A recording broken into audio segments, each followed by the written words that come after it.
السلام عليكم ورحمة الله وبركاته. أرين فكر أباهان كبدا عكتو وسجاشن دقيقة، مسلسل كنا ولحدن دقيقة، فيلم كنا وبقول إيصوتن دقيقة، صلاة وشن دقيقة، جندنا وأنت نلشادو جرتو، جهنمنا وسدا وكله. تدك عقلك وناكسنو سو وناكسنو بفكره. ودس آبك واحد كل هذا سدح بقول أو صاحب، فيسبوكنا شن بقول أو صاحب، تلفونك سديتن صاحب.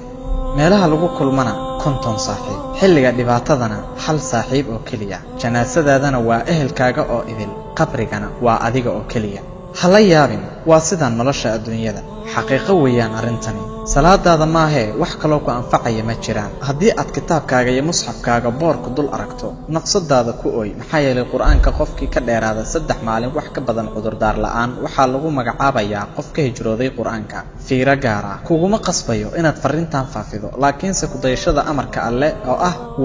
waanadu waxay anfacaysaa kuwa mu'miniinta ah waa caalam la yaab leh janaaso ku xigto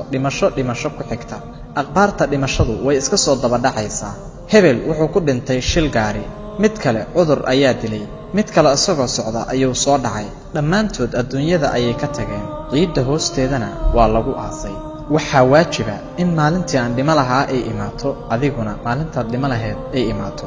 haddaba safarka u diyaar garow lagama soo noqon doonee ilaahu nagu sug diintaada عبادة تنوى ناكسنا إن وافج ربنا آتنا في الدنيا حسنة وفي الآخرة حسنة وقنا عذاب النار إله نجا أجيب ربي يوكدو عذابك خفك استوفى في فرنتا آمين